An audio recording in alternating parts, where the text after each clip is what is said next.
அல்லேலூயா.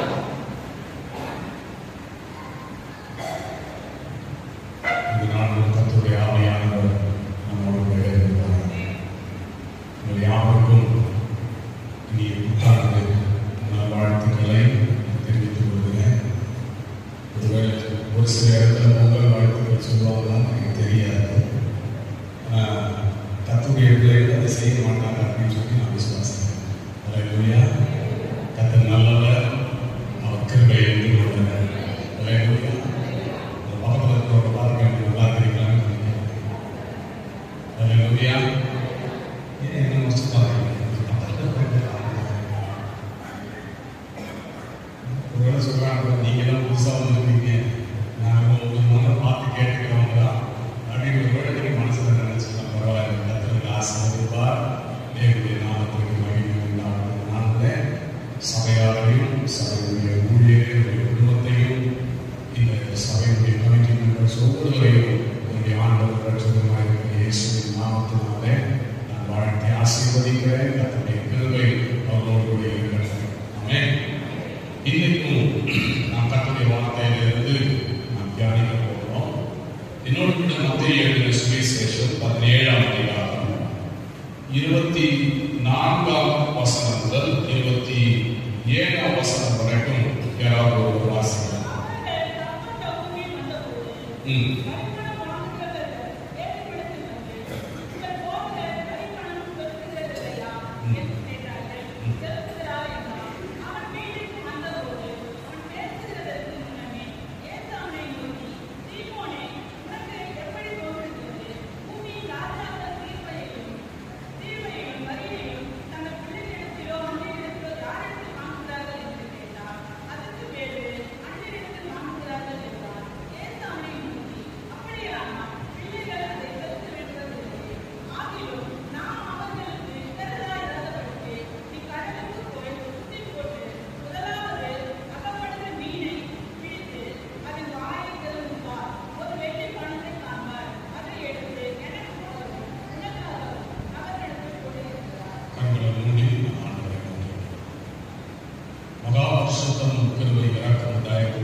இந்த காலை நேரத்தில் நாங்களுடைய சமூகத்தில் ஆண்டவருடைய வேறு திருவெழுத்துக்களை திறந்து நிற்கும் பொழுது ஆவியானவரை எங்களோடு இடைவெளியாக பேசுகிற அடியாக கேட்கிறவருடைய பிள்ளைகளும் உடைய வார்த்தையினால் பலப்பட நாங்கள் ஆசீர்வதிக்கப்படும். இந்த ஆண்டு முழுவதும் கர்த்தருடைய கிருபைகளை நாங்கள் வாழ ஆசீர்வதிக்கப்படும். ஆண்டவரை உலகத்துக்கு நாங்கள் உப்பாக வெளிச்சமாய் மாற எங்கள் ஒவ்வொருவருக்கும் கிருபை தருவீர்கள். நீர் பேசுவதற்காக நாங்கள் கேட்கிறோம். இயேசுவின் மூலமே கேட்கிறோம் எங்கள் நல்ல பிதாவே. ஆமென். கர்த்தர் தாமே இந்த வார்த்தைகளை நமக்கு ஆசீர்வதிப்பார். 24ஆம் வசனம் இப்படியாய் சொல்கிறது, அவர்கள் கப்பர்நகூமில் வந்த பொழுது வரிபணம் வாங்குகிறவர்கள் பேதுருவிடத்தில் வந்து, உங்கள் போதகர் வரிபணம் செலுத்துகிறதில்லையா என்று கேட்டார்கள். செலுத்துகிறார் என்றான். அவன் வீட்டுக்குள் வந்த பொழுது அவன் பேசுகிறதற்கு முன்னே இயேசு அவனை நோக்கி, இன்றைக்கு என்னுடைய செய்திக்குரிய ஆரம்பமாக தேவன் சொன்ன ஒரு வார்த்தை உங்களோடு கூட சொல்லி நான் செய்திக்குள்ள கடந்து போகலாம் என்று விசுவாசிக்கிறேன். யாரோ ஒருவர் ஒரு இடத்துல கேட்ட கேள்விக்கு என்ன பதில் சொல்வது என்று தெரியாமல் திகைத்து இல்ல தடுமாறி இல்ல ஏதோ ஒரு பதிலை சொல்லிவிட்டு கடந்த நாட்களை இல்ல கடந்த ஆண்டை நீங்கள் கடந்து போயிருக்கலாம். இந்த 2024ஆம் ஆண்டுடைய முதல் மாதத்துடைய 2வது வாரத்தில் பரிசுத்த ஆவியானவர் உங்களுக்கு சொல்ல விரும்புகிறார். உங்களிடத்துல மற்றவர்கள் கேட்ட கேள்விக்கு பதிலை மட்டுமல்ல, அந்த வார்த்தைகளுக்கு வேண்டிய தீர்வையும் என்னுடைய ஆண்டவர் கொடுக்க வல்லவராயிருக்கிறார். அல்லேலூயா. அவர்கள் கேட்ட கேள்வி ஒருவேளை பல விதங்களிலே உங்களை கலங்கடிக்க பண்ணியிருக்கலாம். நீ ஆண்டவர் ஓடைய ஆண்டவருக்கு என்ன செஞ்ச? நாங்க நல்லா இருக்கிறோம், நாங்க ஜெபம் பண்றது இல்லை, நாங்க ஆலயத்துக்கு போறது இல்லை, எங்க பிள்ளைகளை சண்டே ஸ்கூல் நடத்துறது இல்லை. ஆனா நீ எல்லாத்தையும் உண்மையா செய்யற. 2023 முழுவதும் நீ கண்ணீர்ல போனே. உன்னுடைய கண்ணீருக்கு எப்பொழுது முடிவு வரும்? உன்னுடைய வாழ்க்கை எப்பொழுது மாற்றும்? உனக்கு எப்பொழுது ஒரு விடுதலை உண்டாகும்?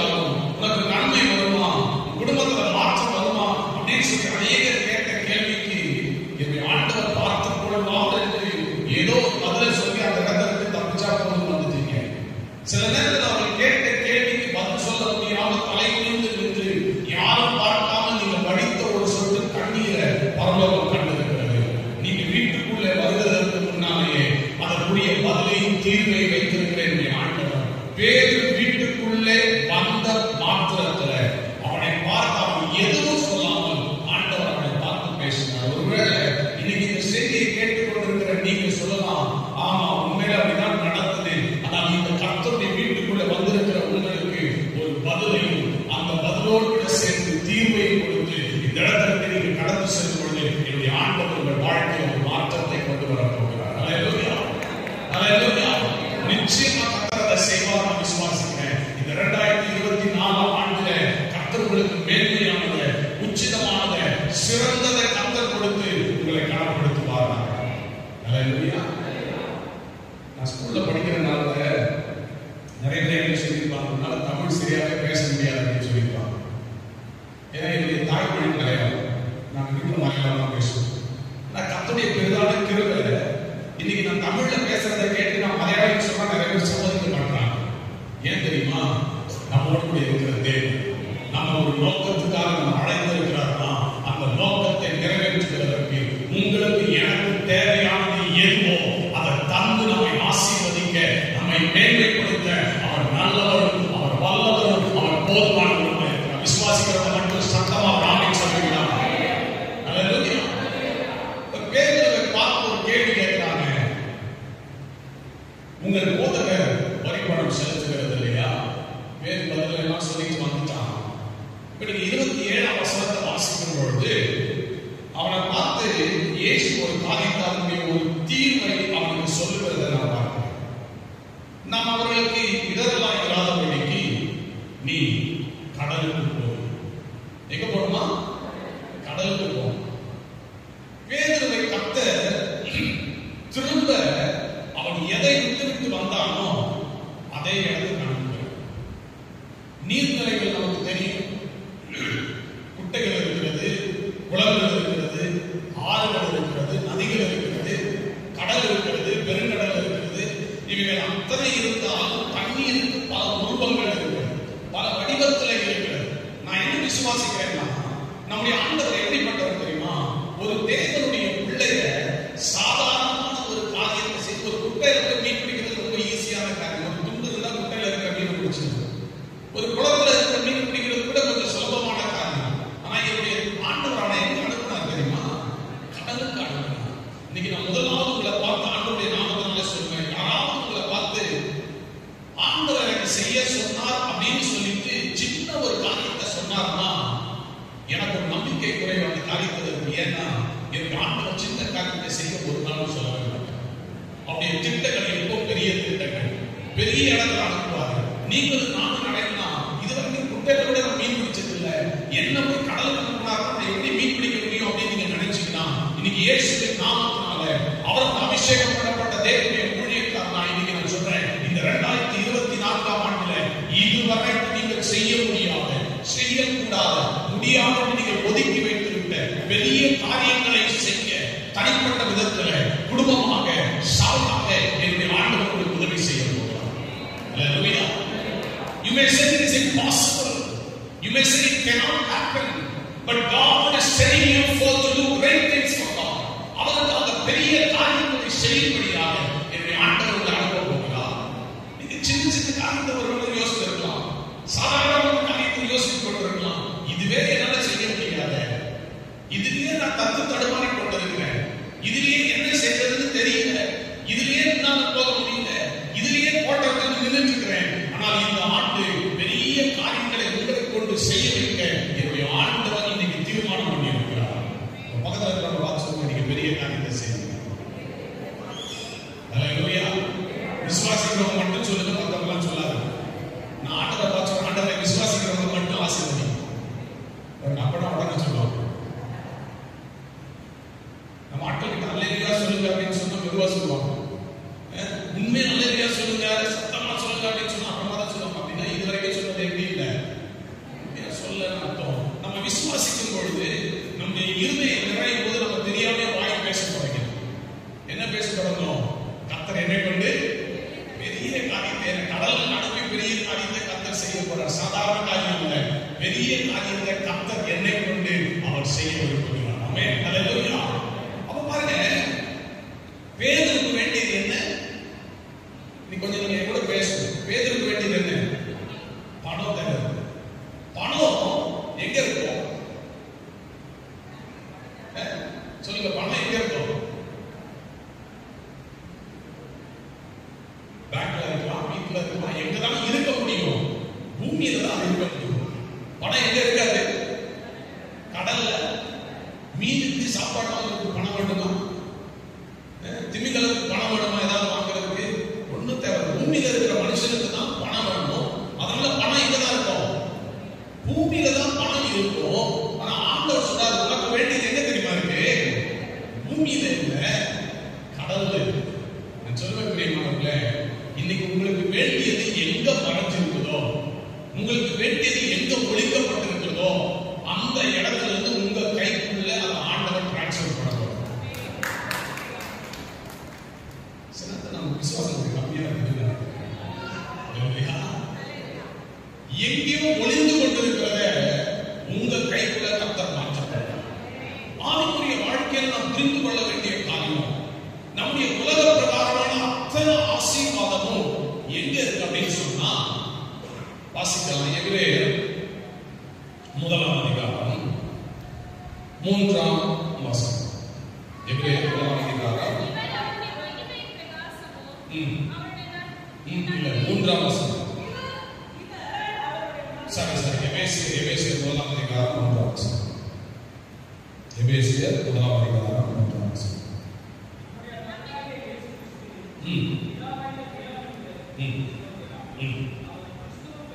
அவர் கிறிஸ்துவுக்குள் உன்னதங்களிலே சகல ஆசீர்வாதத்தினாலும் நம்மை ஆசீர்வதித்திருக்கிறார். அல்லேலூயா. அவர் என்ன பண்ணியிருக்கிறாரா? கிறிஸ்துவுக்குள்ளே உன்னதங்களிலே சகல ஆசீர்வாதத்தினாலும் நம்ம என்ன பண்ணியிருக்கிறார்? ஆசீர்வதிப்பார் அல்ல, ஆசீர்வதித்திருக்கிறார். இஸ் ஆல்ரெடி பிளஸ்ட் us, ஆசீர்வதித்திருக்கிறார். ஆனால் இந்த ஆசீர்வாதம் எங்க இருக்குது? எங்க இருக்கு? உன்னதத்துல கிறிஸ்துவுக்குள்ளே இருக்கு. நல்லா கவனிங்க, நான் சொல்ற ரெண்டே நீங்க கொஞ்சம் பார்க்கணும். ரெண்டு பக்கத்தை நான் உங்களுக்கு காட்ட போறேன். ஒன்று ஆவிக்குரிய மண்டலம், ஆவிக்குரிய இல்ல சூப்பர் நேச்சுரல் மண்டலம். இந்த ஆவிக்குரிய மண்டலத்துல என்ன இருக்குன்னா, ஆண்டவர் சொல்லியிருக்கிறாரு, கிறிஸ்துவுக்குள்ளே சகல ஆசீர்வாதம் எங்க இருக்கு? உன்னதங்கள்ல. இப்ப இந்த பக்கத்தை கவனிச்சு இன்னொரு பக்கத்தை காண்பிக்கணும். பேதுருக்கு என்ன தேவை? பணம் தேவை. பேதுருக்கு வேண்டிய பணம் எங்க இருக்குது? கடல்ல, மீன் உள்ள. ரெண்டு புரிஞ்சது அவங்களுக்கு, ரெண்டு சைடு ரெண்டு பேட்டர்ன் காட்டுறேன். மீன் உள்ள கடல்ல பேதுருக்கு வேண்டிய பணம் இருக்கு. பேதுரு எங்க இருக்கிறான்? பூமியில, கரையில இருக்கிறான். இப்ப இந்த பக்கம் பாருங்க, இயேசு எங்க இருக்கிறாரு? சொல்லுங்க. உன்னதத்தில் இருக்கிறார். நாம எங்க இருக்கிறோம்? பூமியில இருக்கிறோம். இப்ப பேதுருக்கு கடலின் ஆழத்துல மீனின் வாயில இருக்கிற பணம் பேதுரு கையில வரணும். இந்த பக்கம் நமக்கு உன்னதத்துல இயேசு கிறிஸ்துவுக்குள்ளே ஆயத்தம் பண்ணி வைத்திருக்கிற ஆசீர்வாதம் நமக்குள்ள வரும். இப்ப இந்த ரெண்டுத்தையும் இந்த ரெண்டு பக்கத்துல பாருங்க. இப்ப நான் கர்த்தருடைய வார்த்தைக்குள்ள போகும் பொழுது ஆவியானவர் உங்களுக்குள்ள அது எப்படி டிரான்ஸ்ஃபர் ஆகுது அப்படின்னு காட்ட விரும்புகிறேன். எத்தனை பேர் ஆயத்தம் பண்றீங்க? அல்லேலூயா. கர்த்தர் நல்லவர். அப்படிங்க பேதுருவை பார்த்து ஆண்டவர் சொல்றாரு, பேதுருவே நீ கடலுக்கு போய் என்ன பண்ணணும்? வாசிங்க. கடலுக்கு போய்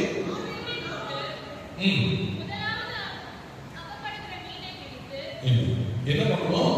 நீ கடலுக்கு போய் தூண்டில் போட்டு என்ன பண்ணணும்? தூண்டில் போட்டு. நீங்க பேதுருவை குறிச்சு நிறைய வாசிச்சிருப்பீங்க. எங்கேயும் பேதுரு தூண்டில் போட்ட மாதிரி எனக்கு தெரியும். பேதுரு என்னதான் போட்டிருக்கிறான்? வலையெல்லாம் போட்டிருக்கிறான். இதுவரைக்கும் வலையை போட்டு பழக்கப்பட்ட, வலையை போட்டு அதனால மீன் பிடித்து அந்த வியாபாரம் பண்ணி வாழ்கிற ஒரு மீனவனாக இருந்த பேதுருக்கு இதுவரை அவன் செய்யாத ஒரு காரியத்தை ஆண்டவர் செய்ய சொல்றார். என்ன சொல்றாரு தெரியுமா? பேதுருவே நீ வலை போடுறதெல்லாம் வித்தியாசமானது. ஆனா இன்னைக்கு நீ உள்ளே ஆழங்களுக்குள்ள இருக்கிறத உன் கையில மாற்றுகிறதற்கு நீ வலை இல்ல, நீ தூண்டில் போட வேண்டும் என்று ஆண்டவர் சொல்றார். எத்தனை பேர் தூண்டில் போட்டு தெரியும்? இருக்கீங்களா? ஓகே. தூண்டில் போட்டவங்க தான் சில காரியம் முடியும்.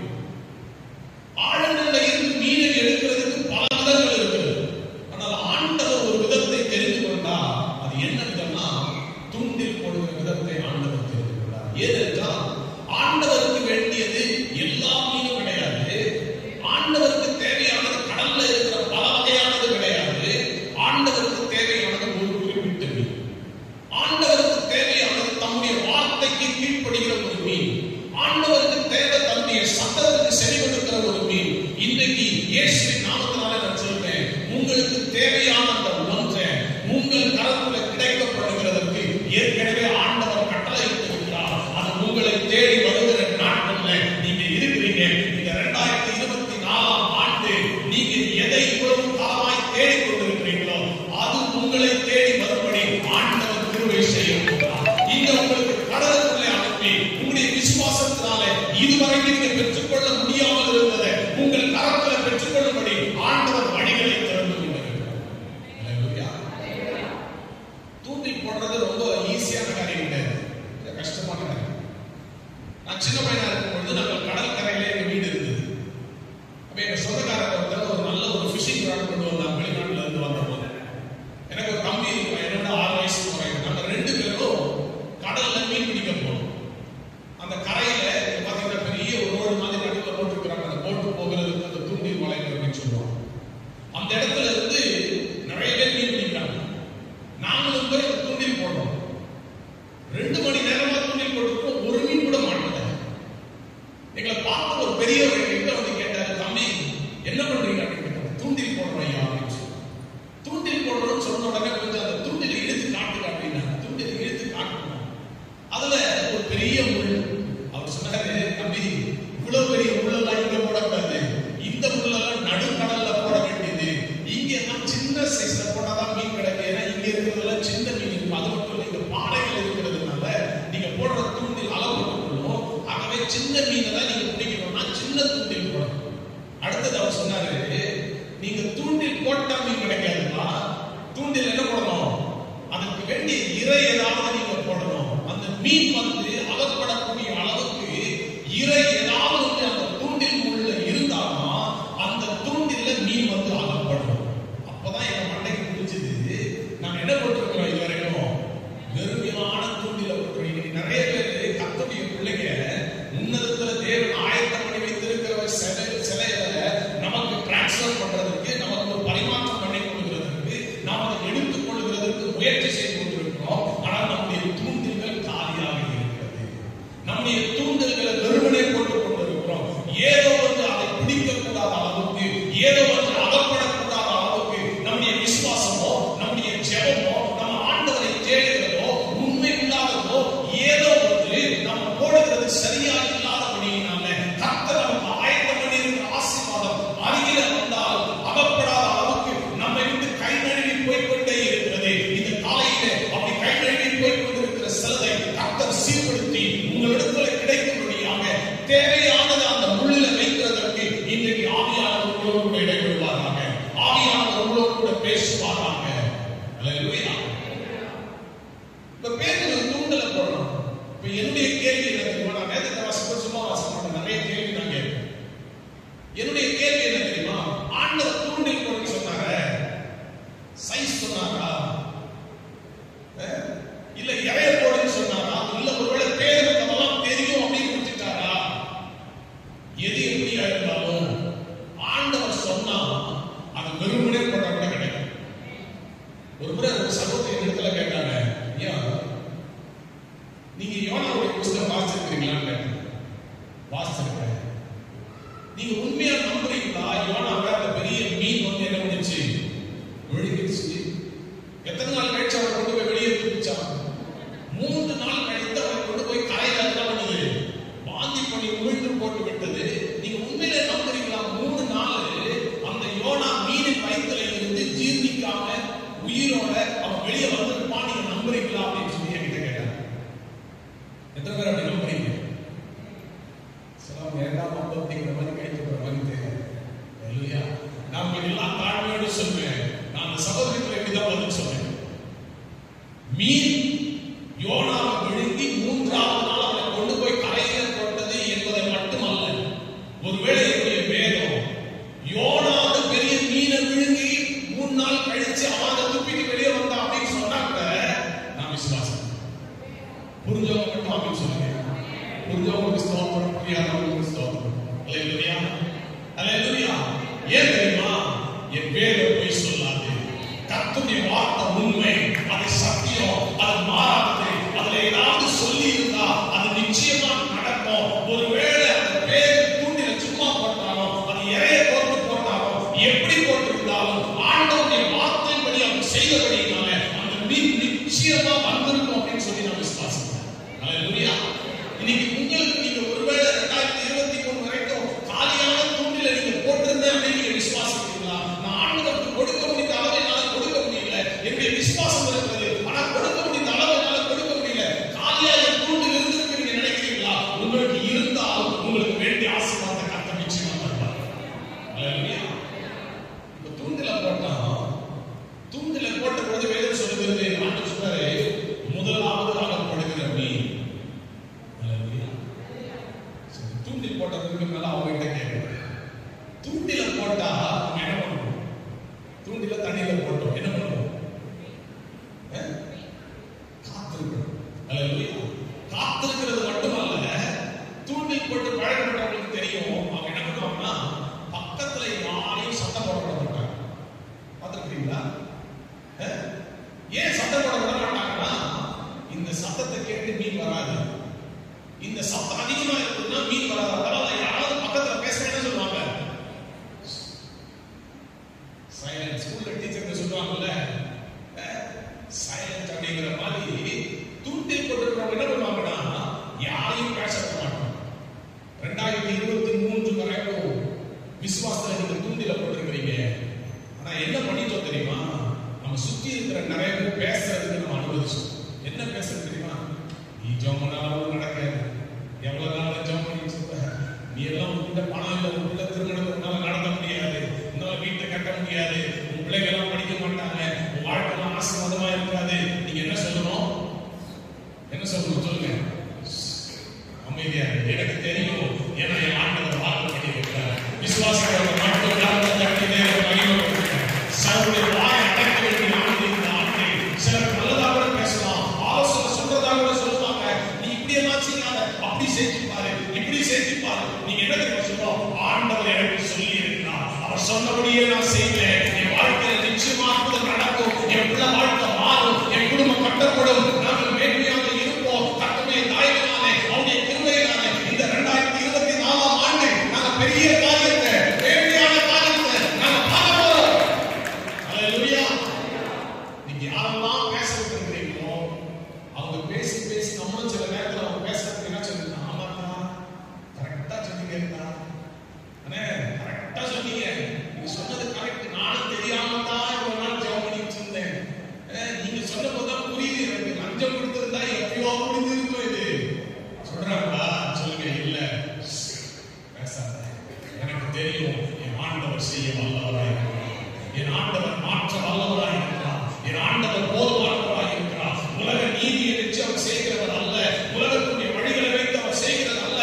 என் தேவன் இயற்கைக்கு அப்பாற்பட்ட தேவன். அவர் எனக்கு சகலவற்றையும் செய்ய அவர் வல்லவராய் இருக்கிறார். அவர் சொல்ல ஆகும், அவர் கட்டளையிட நிற்கும், அவர் பொய் சொல்ல மனுஷன் அல்ல, அவர் மனமாற மனப்புத்திரன் அல்ல, அவர் சொல்லியும் செய்யாமல் இருப்பாரோ? சொன்னாரு, எனக்கு நிச்சயமா செய்வார். நீ வாய மூடு. அல்லேலூயா. சிலர் நீங்க வாய மூட சொல்லலன்னு வைங்கள, காலம் ஃபுல்லா பேசிட்டே இருப்பாங்க, உங்களுக்கு வர வேண்டிய ஆசீர்வாதம் வரவே வராது. நீங்க போகிற பாதையில அது உங்களுக்கு தடையாவே இருக்கும். நீங்க போகிற பாதையில உங்களுடைய நன்மையை பெற்றுக் கொள்வதற்கு அது உங்களை லேட் பண்ணிட்டே இருக்கு. ஏன் தெரியுமா? தேவையில்லாத ஆட்களுக்கெல்லாம் நம்ம பதில் சொல்லி நம்ம போய் சேர வேண்டிய இடத்தை நம்ம லேட்டா போயிட்டு இருக்கோம். You will reach your destiny late. நீங்க போய் சேர வேண்டிய இடத்தை உங்களை சேர விடாம இந்த வார்த்தைகள், இந்த சத்தம், பிசாசு பேசுறது, மனுஷர் பேசுறது, விசுவாசிகள் பேசுறது, அரை மணி நேரம் ஒரு நாள் கூடி கையை பிடிச்சி ஜெபம் பண்ணிட்டு ஆண்டவரே எனக்கு அற்புதம் செய்யும் அப்படின்னு ஜெபம் பண்ணிட்டு வெளியே வச்சிருவாங்க. ஜெபம் பண்ணி இருக்கோம், நடக்குமா அப்படின்னு கேட்டாங்கன்னா அவங்க தான் அவிசுவாசிக்காரங்க, யாருமே கிடையாது. அல்லேலூயா. நம்ம சொல்றோம் நம்ம தான் விசுவாசிக்காரன்னு சொல்லிக்கிறோமே தவிர நம்ம வாயில வரதுலாம் இந்த மாதிரி வார்த்தை தான் வருது. இனிமேல் அப்படிப்பட்டவருடைய வாயை அடக்க வேண்டிய ஒரு நேரம் வந்திருக்கிறது. அல்லேலூயா. அப்படிப்பட்டவருடைய வாயை பாருங்க. அன்னைக்கு யோபுடைய மனைவி பேசுற உடனே யோபு, ஆமா நீ சொல்றதும் கரெக்ட் தான், என்ன பிரயோஜனம், ஆண்டவர் உண்மையா இருந்து என்ன பிரயோஜனம் அப்படின்னு சொல்லல. அவனே தெரியுமா சொன்னா, பைத்தியக்காரியை போல பேசுங்க. அல்லேலூயா. கர்த்தர் கொடுத்தா, கர்த்தர் எடுத்தா, கர்த்தருடைய நாமத்துக்கு ஸ்தோத்திரம். அவனுடைய வாழ்க்கை தான் ரெட்டிப்பான ஆசீர்வாதம் பெற்றுக்கொள்ளும். இன்னைக்கு தேவையில்லாம பேசுற சிலருடைய வாய் அடைக்கிறதுக்கு கர்த்தர் வேண்டிய கிருபை உங்களுக்கு தருவாராக. வேண்டிய வசனத்தினால உங்க இருதயத்தை நிரப்புவாராக. வாக்குத்தத்தமான வார்த்தைகளை பெற்றுக்கொண்டு அந்த வாக்குத்தத்தங்களை நீங்க உரிமை பாராட்ட, அதை பேச கர்த்தர் உங்களுக்கு கிருபை தருவாராக. அல்லேலூயா. அமைதிப்படுத்தினார், நிசப்தம் உண்டானது. இப்போ ஒரு மீன் வருகிறது. அல்லேலூயா. ஆண்டவர் சொல்றாரு, நீ தூண்டிலை போடு, முதலாவது அகப்படுகிற மீன். என்ன மீன்? முதலாவது அகப்படுகிற மீன். ஆண்டவருடைய வார்த்தைப்படி நீங்கள் நானும் தேட தொடங்கிட்டோம் அப்படின்னு சொன்னா, நீங்கள் நானும் ஆண்டவருடைய திட்டத்தின்படி, அவருடைய வாக்குத்தத்தத்தின்படி நம்ம அமைதலோடு கூட காத்திருக்க தொடங்கிட்டோம்னா, நீங்க அதிகமா தேடிட்டு இருக்க வேண்டியது இல்லை. இதுவா அதுவான்னு சொல்லி அங்கே இங்கு போய் கொண்டிருக்க வேண்டியது இல்லை. உங்களை தேடி வருகிறது நன்மையானதை கர்த்தர் உங்களுக்கு தேடி வரப்படுகிறார். சிறந்ததை கர்த்தர் உங்களுக்கு தேடி வரப்படுகிறார். அதுக்கு முதலாவது அகப்படுகிற மீன். இன்னைக்கு சிலருக்கு தீர்க்கதரிசனமாக சொல்றேன், உங்களை தேடி ஏதோ ஒன்றை ஆண்டவர் அதிக நாளாக காத்திருக்க இருந்ததை ஆண்டவர் உங்களுக்கு நேராக அனுப்பி கொண்டிருக்கிறார். அதுக்கு முதலாவது அகப்படுகிற மீன். அல்லேலூயா. அதுக்கு ரொம்ப கஷ்டப்பட வேண்டியதெல்லாம் இல்லை. உங்களை தேடி அதை கர்த்தர் கொண்டு வரும். அடுத்தது என்னோட வேதம் சொல்லுகிறது, அந்த மீனுடைய என்ன பண்ணு, வாயை திறந்துப்பா, ஒரு வெளிப்படம் வருகிறது. நீங்க இந்த மீனை கொஞ்சம் கவனித்து பார்க்கணும். என்னோட ஒரு சேர்த்து ஒரு கற்பனை பண்ணி பார்க்கணும். இந்த மீன் கொஞ்சம் பெரிய மீனா இருக்குதுன்னு வச்சுக்கலேன். ஏதோ ஒரு விதத்துல வெள்ளிப்பணம் அந்த கடல்ல விழுந்தது. அந்த மீன் போய் அதை ஆகாரம் அப்படின்னு நினைச்சு அதை விழுங்கின போது அது என்ன ஆயிருக்கும்? வயிற்றுக்குள்ள போயிருக்கும். கரெக்டா நான் சொல்றது கொஞ்சம் கொஞ்சம் கவனிக்கல. தூங்குறவங்க மட்டும் நல்ல சொல்லுங்க. காலையில கொஞ்சம் குளிர்ச்சியா இருக்கும்போது நமக்கு கொஞ்சம் சந்தோஷமா இருக்கும். நித்திரை நாவி அப்படியே கொஞ்சம் அசைவாடும், நம்மையும் தெரியாம தூங்கிடும். பாருங்க, பெரிய மீனா இருந்ததுன்னா என்ன இருக்கும்? வயிற்றுக்கு உள்ள போயிருக்கும். சின்ன மீனா இருந்தா என்ன இருக்கும்? வாய்க்குள்ள போயிருக்காது. இப்போ ஒரு மீனை கர்த்தர் அனுப்புகிறாரு. பேதுருவை பார்த்து என்ன தெரியுமா சொல்ல, நீ பல மீன்களை பிடிச்சு எல்லாத்துடைய வயிற்றையும் கீழ்ச்சி பாருப்பா. அந்த வயிற்றை கீழ்ச்சி பார்த்தீங்கன்னா அந்த வயிற்றுக்குள்ள ஒரு வெள்ளிப்படம் இருக்கும். என்னுடைய ஆண்டவர் சொல்லியிருந்தாங்கன்னா ரொம்ப டிலே ஆகும். அப்படி என்னுடைய ஆண்டவர் சொல்லல. நீ முதலாவது பிடிக்கிற மீனை, முதலாவது அகப்படுகிற மீனை எடுத்து அதை என்ன பண்ண, வாயை திறந்துப்பா. வயிற்றுக்குள்ள இல்ல, நீங்க கஷ்டப்பட்டு வயிற்றை வெட்டி அங்க உள்ள எடுத்து ஆண்டவர் வைக்க மாட்டார்.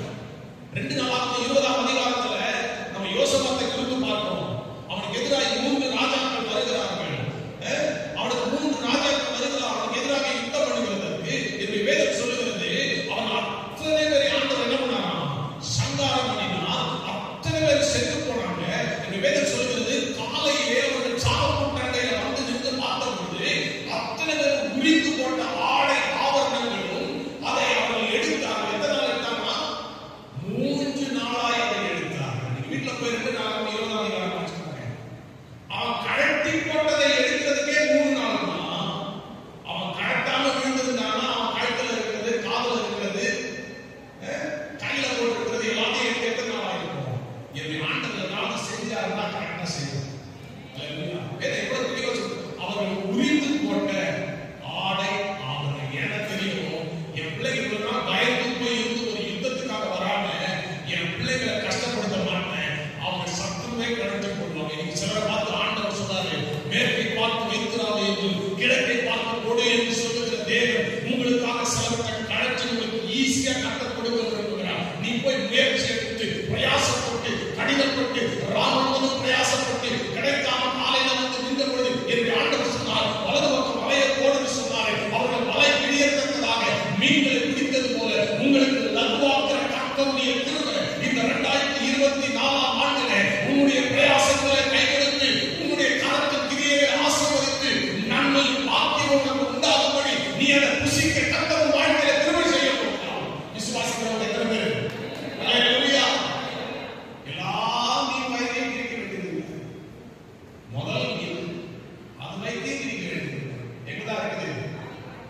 அந்த மீன் தான் கீழ்ப்படுகிற மீன். ஒரு கீழ்ப்படுகிற மீன் பாருங்க, ஆண்டவர் அனுப்புறாரு. வெள்ளி பணத்தை வாய்க்குள்ள வச்சுட்டு, வெள்ளி பணத்தை வாய்க்குள்ள வச்சுக்கிட்டே எதை பிடிச்சது? தூண்டு. கொஞ்சம் கற்பனை பண்ணி பாருங்க, சும்மா பைபிள் வாசிக்காது. வெள்ளி பணம் வாயில மாட்டிக்கிட்டு தொண்டையில உள்ளே போல வெளியே வரல. இந்த மீன் தூண்டில பிடிக்க நீங்க நம்புறீங்களா? பூனைக்கு ஒரு முறை சூடு பட்டுச்சு வச்சுங்க, பச்சை தண்ணி பார்த்தா கூட என்ன பண்ணது? இந்த மீன் இப்ப தொண்டையில மாட்டி இருக்குது. இப்பதான் மாட்டி இருக்குன்னு நான் நினைக்கிறேன். அந்த நிலைமையில அந்த மீன் இந்த வெள்ளி பணத்தை இந்த வெள்ளி பணத்தை முழுகி தொண்டையில மாட்டி இருக்கிற நிலைமையில தூண்டில அது பிடிக்குமா? யோசிச்சு பாருங்க. ஆனா இப்படி ஆண்டவர் கட்டளையிட்டா அந்த கீழ்ப்படுகிற மீன் அதை செய்யும். அது வாயிலே வெளிப்படத்தை வச்சுக்கிட்டு தூண்டிலையும் பிடிக்கும்படி கர்த்தர் கிருபை தந்தார். அல்லேலூயா, அல்லேலூயா. இதுவரைக்கும் எத்தனை பேருக்கு தெளிவா புரிஞ்சுது? அல்லேலூயா. சரி, இப்ப திரும்ப நம்ம கர்த்தருடைய வார்த்தையை நம்ம கொஞ்சம் கவனிக்க போறோம். எபேசியர் 1ஆம் அதிகாரத்துடைய 3ஆம் வசனம் ஏற்கனவே வாசிச்சோம். அந்த வசனத்தை இன்னொரு முறை வாசிச்சிருக்கோம்.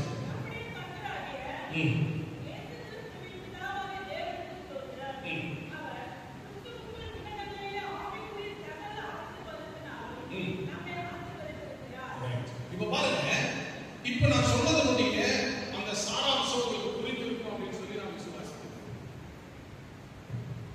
ஏன் அப்படின்னு சொன்னா, எப்படி கிறிஸ்துவுக்குள்ளே அது உன்னதங்களில் இருக்கிறதோ, பேதுருக்கு வேண்டியது மீனுக்குள்ளே இருந்தது, பேதுருக்கு கிடைக்க வேண்டிய வழியை கர்த்தர் கற்றுக் கொடுத்தார். இப்போ ஆண்டவருக்குள்ளே உன்னதங்களில் இருக்கிறது நம்ம கையில எப்படி மாறணும்? இப்ப அதை தான் நான் உங்களுக்கு சொல்லணும். அல்லேலூயா. கவனிங்க. இப்ப இந்த ஆசீர்வாதம் எங்க இருக்குது? உன்னதங்களிலே கிறிஸ்து இயேசுக்குள்ளே எல்லாம் ஆயத்தமாய் இருக்கிறது. இப்போ அப்போஸ்தலனாகிய பவுல் ஒரு வார்த்தை சொல்றாரு. இங்க 19ஆம் வசனம், 1ஆம் அதிகாரம் 19ஆம் வசனம். நாம் கிறிஸ்துவை மரித்தோரிலிருந்து எழுப்பி அவரிடத்தில் நடப்பித்த தமது பலத்த சத்துவத்தின் வல்லமையின்படியே விசுவாசிக்கிறவராகிய நம்மிடத்தில் காண்பிக்கும் தம்முடைய வல்லமையின் மகா மேன்மையான மகத்துவம் இன்னதென்று நீங்கள் அறியும்படிக்கு அவர் உங்களுக்குள் பிரகாசமுள்ள மனக்கண்களை கொடுக்க வேண்டும் என்று வேண்டிக் கொள்கிறேன். என்னுடைய செய்திக்குரிய மிக முக்கியமான ஒரு நேரத்துக்குள்ள நம்ம கவனிப்போம். பிதாவாகிய தேவன் கிறிஸ்துவை மரித்தோரிலிருந்து எழுப்பி அவரை உன்னதத்தில் வைத்திருக்கிறார். சகல ஆசீர்வாதம் அவருக்குள்ளே இருக்கிறது. இப்ப பவுல் இங்க எபேசு சபையை பார்த்து ஒரு காரியத்தை சொல்றாரு. அவருக்குள்ளே அவையெல்லாம் எப்படி நடப்பித்தார்? வசனத்தை கவனிங்க. அவரிடத்தில் நடப்பித்த தமது பலத்த சத்துவத்தின் வல்லமையின்படியே விசுவாசிக்கிறவர்களாகிய நம்மிடத்திலே என்ன பண்ண போறாரா?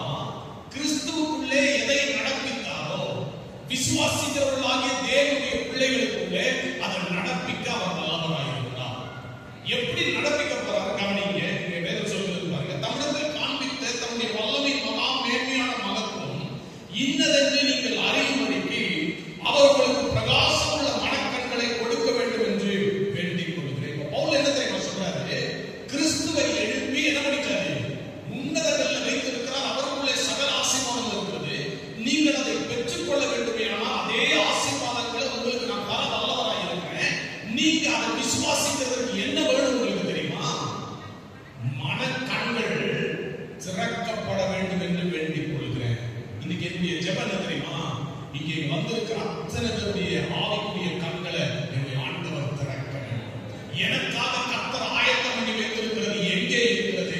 நான் அதை எப்படி பெற்றுக்கொள்ள போகிறேன்? என் கையில் அது எப்படி வரப்போகிறது என்பதை புரிந்து கொள்ளக்கூடிய அளவுக்கு என்னுடைய கண்கள் விசுவாச கண்களால் அது மாற வேண்டும். பவுலுடைய ஒரே ஜெபம் தான், ஆண்டவரே என் எபேசு சபையில் இருக்கிற மக்களுடைய கண்கள் எப்படியா மாறணும் தெரியுமா? கிறிஸ்து உயிர் தெரிந்தாரே, அவருக்குள்ள வைக்கப்பட்டிருக்கிற ஆசீர்வாதத்தின் அளவுக்கு ஏற்றாற் போல அந்த மகிமையான விசுவாசம் எனக்குள்ளே உண்டாகி என்னுடைய கண்கள் திறக்கப்படுமையானால் அதை பார்க்கிறது மட்டுமல்ல, நம்மை பெற்றுக் கொடுக்கிறவனாயும் மாற முடியும். இன்னைக்கு அந்த டிரான்ஸ்ஃபர் நமக்குள்ள மாறணும்னா நம்ம கண்ணு திறக்கணும். நம்ம என்ன சொல்றோம்? அதெல்லாம் இயேசு செய்வாருங்க, எனக்கு அதெல்லாம் செய்வாரா? அதெல்லாம் அவங்களுக்கு செய்வாரு, எனக்கு ஆண்டவர் செய்வாரா அப்படின்னு கேட்டா, யாருடைய மனக்கண்கள் எல்லாம் திறக்கப்படுகிறதோ, யாருடைய ஆவிக்குரிய கண்கள் எல்லாம் திறக்கப்படுகிறதோ அத்தனை இருக்கும். இயேசு கிறிஸ்துவை கொண்டு எதையெல்லாம் செய்தாரோ அதையெல்லாம் நம்மை கொண்டு, என்னை கொண்டு, உங்களை கொண்டு செய்ய வல்லவராயிருக்கிறார். தேவை ஒன்றே ஒன்றுதான், அந்த ஆவிக்குரிய கண்கள் திறக்கப்படணும். பக்கத்துல பார்த்து சொன்னேன், கொஞ்சம் ஆவிக்குரிய கண் திறக்கப்படணும். திறக்கப்பட்டுட்டா அவர் எனக்கு வச்சிருக்கிறத நான் எப்படி எனக்கு மாத்திக்கலாம். அல்லேலூயா. இன்னைக்கு செக் எழுதி வச்சாச்சு, அந்த செக்கை எனக்கு கேஷ் பண்ணணும், அவ்வளவுதான். இப்ப அந்த செக் என் மேல மாறணும். அதுக்கு என்ன பண்ணணும்? இந்த கொடுத்த செக் செல்லும் அப்படின்னு நான் நம்பணும். இன்னைக்கு ஆண்டவர் நம்ம கையில ஒரு ஓபன் செக்கை கொடுக்க விரும்புறாரு. அதை பெற்றுக் கொள்கிறவர்களுக்கு ஆசீர்வாதமா மாறணும். இப்ப என்ன நடக்குதுன்னா, கிறிஸ்துவ என்ன பண்ணினார்? பிதாவாகிய தேவன் உயர்த்தினார். என்ன நடக்குது? 21ஆம் வசனம். இப்ப பாருங்க, இயேசுவை உயர்த்தினார் பிதாவாகிய தேவன். எங்க உயர்த்தினாரு? உன்னதங்களிலே உயர்த்தி தம்முடைய வலது பாசத்துல உட்கார்ந்து அவருடைய சிங்காசனத்துல, பிதாவுடைய சிங்காசனத்துல. இப்ப இயேசு வந்து கற்பனை பண்ணி நான் பேச கற்பனை பண்ணணும். இயேசு என்ன பண்ணாரு? உயர்த்தினார். எங்க உயர்த்தினாரு? எங்க இருந்து உயர்த்தினார்? பூமியில இருந்து உயர்த்தினார். மரணத்தின் கட்டுல இருந்து, பாதாளத்தின் வல்லமையில இருந்து, மரணத்தின் கட்டுகளை அழுத்து பாதாளத்தின் வல்லமையில அழுத்து இயேசு உயிரோடு கூட எழுப்பி என்ன பண்ணினாரு? உன்னதத்திலே அவரோடு கூட வீற்றிருக்கவும் பண்ணியிருக்கிறார். இப்ப கற்பனை பண்ணி பாருங்க, பிதாவாகிய தேவன் எங்க பார்த்திருக்கிறாரு. நான் இதை எதுக்கு திரும்ப திரும்ப கேட்கிறேன்னா, இதை புரிந்து கொள்ளக்கூடிய மனக்கண்கள் உங்களுக்கு வந்துருச்சுன்னா நீங்க ஆசீர்வாதம் பெற்றுக் கொள்வது ரொம்ப ஈஸி. பிதாவாகிய தேவன் எங்க இருக்கிறாரு? உன்னதத்தில், பரலோகத்தில். எங்க வீற்றிருக்கிறாரு? சிங்காசனத்தில் வீற்றிருக்கிறார். இப்ப இயேசு உயர்த்தினா எங்க உயர்த்தினாரு? உன்னதங்களில் உயர்த்தி எங்க உட்கார பண்ணியிருக்கிறாரு? பிதாவுடைய வலது பாசத்துல உட்கார பண்ணிருக்காரு. பிதா இங்க உட்கார்ந்துருக்கிறான்னா, பிதாவுடைய வலது பாசத்துல யார் உட்கார்ந்துருக்கிறார்? கிறிஸ்து உட்கார்ந்துருக்கிறார். இப்ப அதுக்கு முந்தின வசனத்தை பாருங்க, 20ஆம் வசனம்.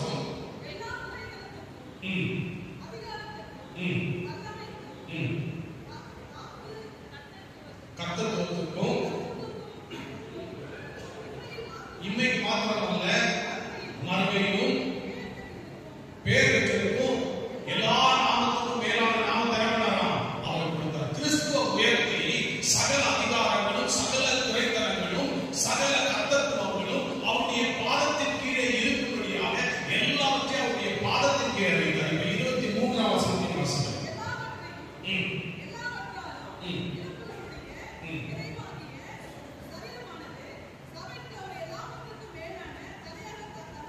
எல்லாவற்றையும் எல்லாவற்றாலும் நிரப்புவதற்குரிய நிறைவாகிய சபையான சரீரமான சபைக்கு அவரை எல்லாவற்றுக்கும் மேலாக தாயாய் தந்தறினார். இப்ப கிறிஸ்துவ உயர்த்தி உன்னதத்துல உட்கார வச்சார்.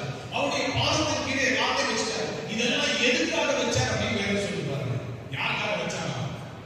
தன்னுடைய சரீரமாகிய சபைக்காக. எத்தனை பேர் சொல்றீங்க? நான் அவருடைய சரீரமாகிய சபை. இதுவரைக்கும் எத்தனை பேருக்கு புரிஞ்சது? நீங்களே தேவனுடைய ஆலயமாக இருக்கிறீர்கள். நீங்கள் நான் தேவனுடைய சரீரமாகிய சபை. அதை கிறிஸ்துவுக்கு தலையாய் வைத்திருக்கிறார். எல்லா துறைத்தரங்களும், எல்லா அதிகாரங்களும், எல்லா கர்த்தத்துவங்களும், எல்லா நாமங்களும் அவருடைய பாதத்தின் கீழே இருக்கிறது. இப்போ நீங்கள் நான் எங்க இருக்கிறோம் சொல்லுங்க. நீங்கள் நான் எங்க இருக்கிறோம்? அவருடைய சரீரமாய் இருக்கிறோம். கிறிஸ்து என்ன இருக்கிறாரு? மேல இருக்கிறாரு. அவருடைய சரீரமாய் நம்மை இருக்கிறோம். சரி, இப்ப திரும்ப இன்னொரு வசனத்தை வாசிப்போம். 2ஆம் அதிகாரம் 7ஆம் வசனம். கிறிஸ்து இயேசுவுக்குள் வாசிப்போம். கிறிஸ்து இயேசுவுக்குள் நம்மை அவருடைய கூட எழுப்பி உன்னதங்களில் கூட உட்காரவும் செய்தார். இப்ப நான் திரும்ப அவருடைய கற்பனையை பற்றி காமிச்சுக்கிறேன். என்ன பண்றாருன்னா, ஆண்டவர் கிறிஸ்து இயேசுவுக்குள் நம்மை அவரோடு கூட எழுப்பி உன்னதங்களிலே என்ன பண்ணினாரு? சரி, இப்போ சொல்லுங்க உங்க கற்பனை.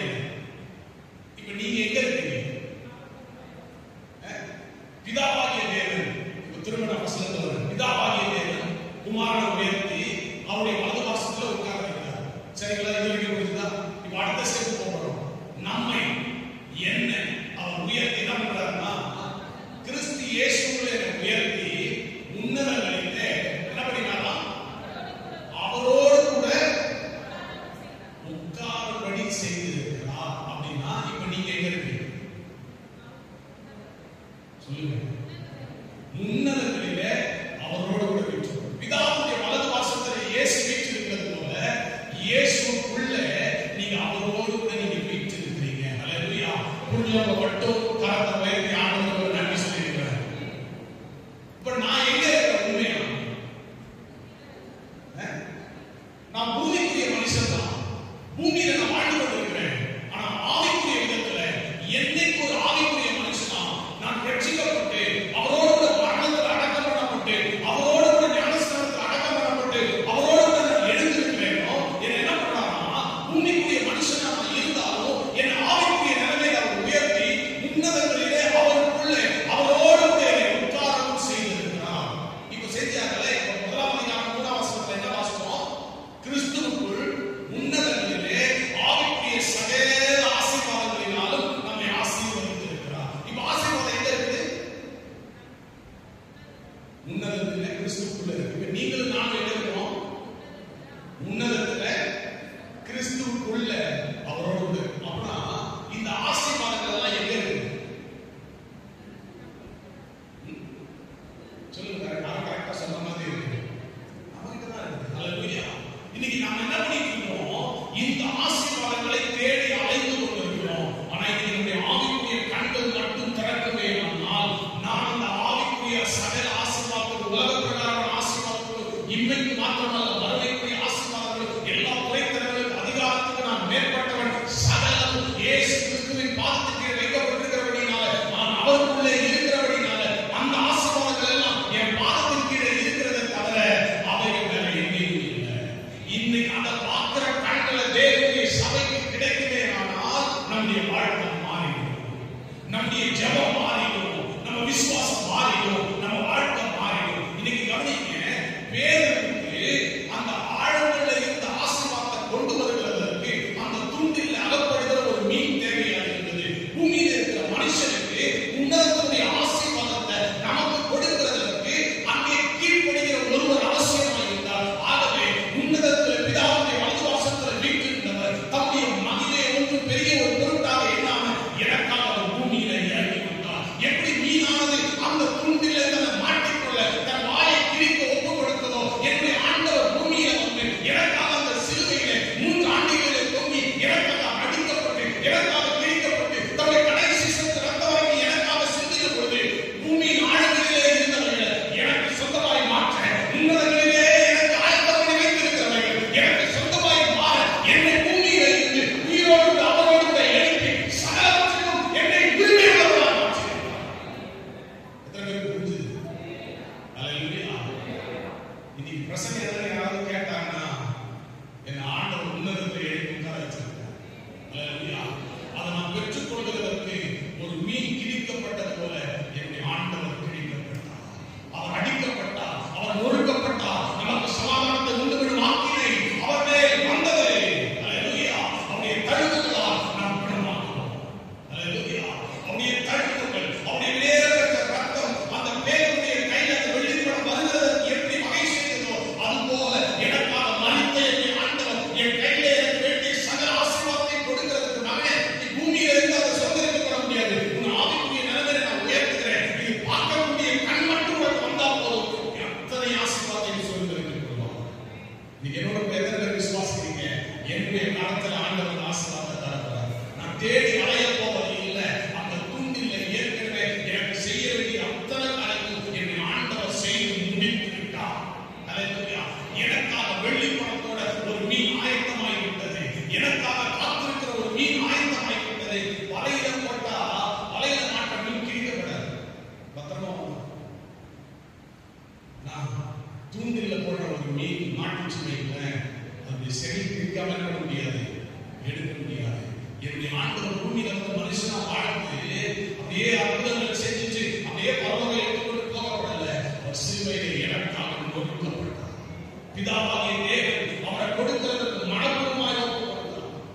இயேசு தம்மை மனப்பூர்வமாய் ஒப்பு கொடுத்தார்.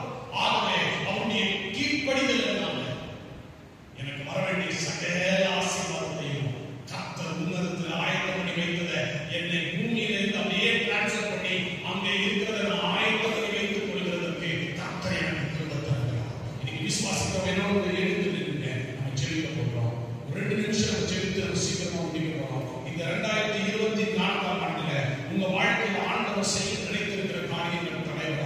உங்களுக்கு ஆயத்தம் பண்ணி வைத்திருக்கிற ஆசீர்வாதங்கள் ஒன்றும் தடைபடாது. நீங்க தைரியமா சொல்லலாம், கர்த்தர் எனக்காக யாவையும் செய்து முடிப்பார். எனக்காக செய்து முடித்து வைத்திருக்கிறார். பரலோகத்தில் ஆயத்தம் பண்ணி வைத்திருக்கிறார். தன்னுடைய சிலுவையினாலே எல்லாவற்றையும் எனக்கு சம்பாதித்து தந்திருக்கிறார். அப்படியே கண்களை கொடுங்க. யாரும் தயவு செய்து கண்களை திறந்து பார்க்க வேண்டாம். இது வேடிக்கை பார்க்கிற நேரம் கிடையாது, ஜெபிக்கிற ஒரு நேரம். உள்ளத்தின் ஆழத்தில் ஆண்டவரை பார்த்து ஆண்டவரே எனக்காக நீ ஆயத்தம் பண்ணி வைத்திருக்கிறேன் ஆசீர்வாதங்களுக்காக நன்றி. இன்னைக்கு அதை பெற்றுக்கொள்ளக்கூடாத தகுதி உடையவனா நான் இருந்தேன். ஆனால் இயேசு கிறிஸ்துவின் மரணத்தினால, அவருடைய ரத்தத்தின் வல்லமையினால, அவருடைய உயிர்த்தெழுந்த வல்லமையினால எல்லாவற்றையும் என்னை சுதந்திரவாளியாய் மாற்றி இருக்கிறதற்காக ஸ்தோத்திரம். என்று சொல்கிறது, பிள்ளைகளானால் சுதந்திரவாளிகளாமே. ஆண்டவரே, கிறிஸ்துவோடு உடன் சுதந்திரவாளிகளை மாற்றி இருக்கிறதற்காக ஸ்தோத்திரம். Thank you Lord for making us co-heirs with Christ Jesus. கிறிஸ்துவோடு உடன் சுதந்திரவாளி மாற்றி இருக்கிறேன். கிறிஸ்துவுக்குள்ளே ஆயத்தம் பண்ணியிருக்கிற அந்தரவைகளை கிறிஸ்துவுக்குள்ளே என்னை வைத்து பெற்றுக்கொள்ளும்படி இந்த நாளில் கர்த்தாவே கண்களை திறந்திருக்கிறேன். அவைகளை பெற்றுக்கொள்வதற்கு எனக்கு உதவி செய்யுங்கப்பா. அதை பெற்றுக்கொள்ளாதபடி பூமிக்குரிய எந்த காரியம் என்னை தடுத்து நிறுத்தி இருக்கிறதோ, இதுவரைக்கும் உண்மையான அந்த ரட்சிப்பிய வாழ்க்கையில இல்லாமல் இருந்தா ஆண்டவரே இன்னைக்கு எனக்குள்ள வரும்படியும் நான் அழைக்கிறேன். எனக்குள்ள இது வரும்படியாக நான் அழைக்கிறேன். உங்களோடு இதுவரைக்கும் ஞானஸ்நானத்துக்கு என்னை ஒப்புக் கொடுக்காம இருந்தா என் அதற்கு நான் ஒப்புக் கொடுக்கிறேன். உங்களோடு கூட என்னை எழுப்பி வலது வாசத்தில் உத்தார பண்ணுகிறதற்காக உங்களுக்கு நன்றி. நீங்க யாரும் உண்மையை தெரிவித்துக் கொண்டிருக்கிறீங்களோ அத்தனை பேருடைய வாழ்க்கையில் ஒரு அற்புதத்தை எதிர்பாருங்க. அத்தனை பேருடைய வாழ்க்கையில் ஒரு அற்புதத்தை எதிர்பாருங்க. உங்களை தேடி ஒரு நன்மையை கர்த்தர் அனுப்பி கொண்டிருக்கிறார். உங்களை தேடி ஆசீர்வாத கர்த்தர் அனுப்பி கொண்டிருக்கிறார். ஒருவேளை அன்னைக்கு சவுல் அவன் தேடி போனது கழுதையெல்லாம், அவன் தேடி போனது கழுதையெல்லாம். ஆனா அவன் மேல ஒரு அபிஷேகத்தை கொடுத்து அவனை ராஜாவாய் அபிஷேகம் பண்ணி அவனை திரும்ப கர்த்தர் அனுப்பினாரு. இன்னைக்கு நீங்க தேடி வந்தது வேற ஏதோ ஒன்றா இருக்கலாம். ஆனா உங்க மேல ஒரு ராஜரீகமான அபிஷேகத்தை கர்த்தர் கொடுத்து அனுப்ப போகிறார். உங்களுடைய ஆவிக்குரிய கண்களை திறந்து கர்த்தர் அனுப்ப போகிறார். இது ஞாயிற்றுக்கிழமை போறனா இந்த வாரம் பொறுமையா இருக்குமே நினைச்சு கடமைக்காக ஒரு வேளை நீங்க வந்திருக்கலாம். ஆனா ஆண்டவர் கண்களை திறந்தபடினால உங்க வாழ்க்கையின் மேல் ஆசீர்வாதத்தின் வாழ்க்கையாய் மேன்மையின் வாழ்க்கையாய் என்னுடைய ஆண்டவர் மாற்றிக்கொள்ள அனுப்ப போகிறார். எவ்வளவு சந்தேகமே எனக்கு இல்லை. எத்தனை பேர் நீங்க ஜெபிக்க ஆயத்தமா இருக்கீங்க? ஆண்டவர் பார்த்து சொல்றாங்க, என் கண்களை கொஞ்சம் திறந்துருக்கப்பா, என் கண்களை கொஞ்சம் திறந்துருக்கப்பா. நீங்க என்ன சொல்றீங்களோ செய்ய நான் ஆயத்தமா இருக்கேன். கடலுக்கு போக சொன்னீங்கன்னா நான் கடலுக்கு போவேன். தூண்டில் போட சொன்னீங்கன்னா தூண்டில் போட்டு கொடுத்தாங்க. இன்னைக்கு என்னை சுற்றி பேசுகிற சில சத்தத்தை நான் அமைதிப்படுத்த போகிறேன். உங்களுடைய சமூகத்தில் உண்மையாக காத்திருப்பேன். எனக்கு நீ ஆயத்தம் பண்ணி நான் பெற்றுக்கொள்கிற வரைக்கும் நான் அமைந்திருக்க போவது இல்லை, நான் ஓய்ந்திருக்க போவது இல்லை. நிச்சயமா நான் பெற்றுக்கொள்வேன். இயேசுவின் நாமத்தினால அதை சுதந்திரித்துக் கொள்வேன். என்ன சுதந்திர வாழ்க்கையை மாற்றி இருக்கிறீர்கள். அதற்காக உனக்கு நன்றி, அதற்காக உனக்கு நன்றி, அதற்காக உனக்கு நன்றி. என் கண்களை திறந்து என் கரங்கள் அந்த நன்மைகளை பெற்றுக்கொள்ளும்படியா என்னை கண்டால் உனக்கு நேராக திரும்பி இருக்கிறதற்காக ஸ்தோத்திரம் சொல்லுங்கள். எல்லா வாய்களை திறந்து ஒரு நிமிஷம் ஜெபம் பண்ணுவீங்களா? இது உங்களுடைய நேரம். விசுவாசிக்கிறவங்க நீங்க எல்லா வாய்களை திறந்து கொஞ்சம் ஜெபம் பண்ணுங்க. இது கர்த்தருடைய வாழ்க்கையை அற்புதம் செய்கிற நேரம். உங்க வாழ்க்கை உங்களுக்கு நேராக கர்த்தர் ஆயத்தம் பண்ணி வைத்திருக்கிறத உங்களுக்கு நேராக கர்த்தர் கொண்டு வருகிறது. காத்திருக்கிறது இதயத்தை இழைக்கணும். திரும்பின வரும்பொழுதோ அது ஜீவ விருட்சம் போல இருக்கும். தூரத்தில் இருந்து வருகிற நற்செய்தி வெள்ளித்தட்டில் வைக்கப்பட்ட பொற்பாடுகளுக்கு சமானமாக இருக்கிறது என்று வேதம் சொல்கிற வார்த்தைப்படி இன்னைக்கு கர்த்தர் ஒரு வார்த்தை உங்களுக்கு அனுப்பி இருக்கிறார். இயேசுவின் நாமத்தினாலே அவருடைய வார்த்தையாக ஒருமுறை திரும்பி போகாது. எதற்காக அனுப்பி இருக்கிறாரோ அது நிச்சயமாக நிறைவேற்றும். அது காத்திருந்தால் அதற்கு காத்து அது நிச்சயமாக நடக்க போகிறது. இன்னைக்கு சிலரோடு ஆவியாக உடைந்து கொண்டே இருக்கிறார். என் மகனே, என் மகனே, பிள்ளையே, இன்னைக்கு உன்னுடைய வாழ்க்கையை அதை செய்ய நான் ஆயத்தமாக இருக்கிறேன். அதற்காக தான் இந்த வார்த்தை நான் அனுப்பி இருக்கிறேன். ஹல்லேலூயா. உனக்கு நன்றி, உனக்கு நன்றி, உனக்கு நன்றி. எல்லாரும் ஜெபிப்போம். நல்ல பிதாவே, கோடி ஸ்தோத்திரம். என்னுடைய ஆவிக்குரிய கண்களை திறந்திருக்கிறதற்காக நன்றி. சில கேட்ட கேள்விகளுக்கு பதில் சொல்ல முடியாது. கிறிஸ்துவை அறியாதவர்கள் கேட்ட கேள்விகளுக்கு பதில் சொல்ல முடியாது.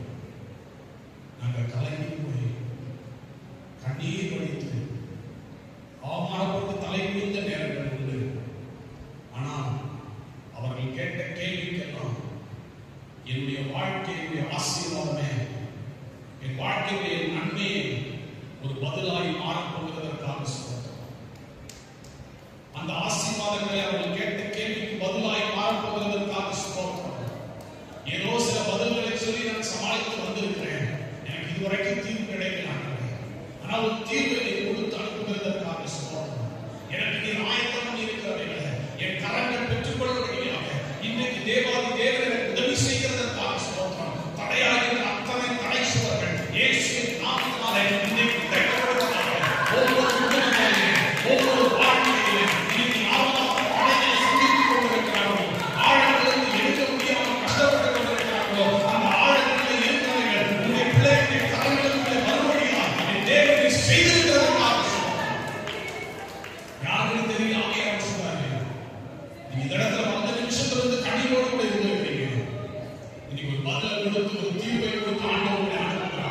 வாழ்க்கை பழைய நிலைமையில